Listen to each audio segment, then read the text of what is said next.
السلام علیکم ناظرین، امید کرتی ہوں کہ آپ سب خیریت سے ہوں گے۔ اگر میرے چینل پر نئے ہیں تو پلیز میرے چینل ڈاکٹر انم کو سبسکرائب کر دیں اور ساتھ لگے بیل آئیکن کو بھی دبا دیں تاکہ میری ہر آنے والی ویڈیو بآسانی آپ تک پہنچ سکے۔ اب چلتے ہیں ہم اپنی ویڈیو کی طرف۔ السلام علیکم دوستو،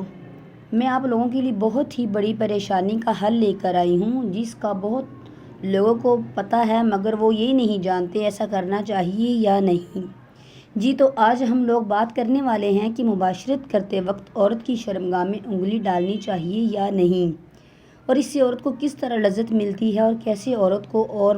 زیادہ مزہ آتا ہے اور وہ مزے سے تڑپتی ہے، اور انگلی ڈالنے کے فائدے کیا ہیں اور نقصان کیا ہیں۔ مباشرت کے وقت عورت کی شرمگاہ میں انگلی ڈالنی چاہیے تو جی ہاں، عورت کی شرمگاہ میں انگلی ڈالنی چاہیے اور یہ ہر مذہب میں جائز ہے، اور اس سے عورت کو زیادہ مزہ اور اس سے مرد کو بھی مباشرت میں زیادہ سکون ملتا ہے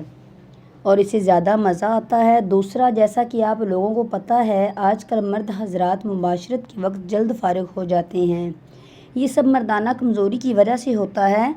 اس کی وجہ سے وہ اپنی بیوی کو ہم بستری میں خوش نہیں کر پاتے اور آہستہ آہستہ بیوی ان سے مباشرت کرنے سے انکار کرنا شروع کر دیتی ہے۔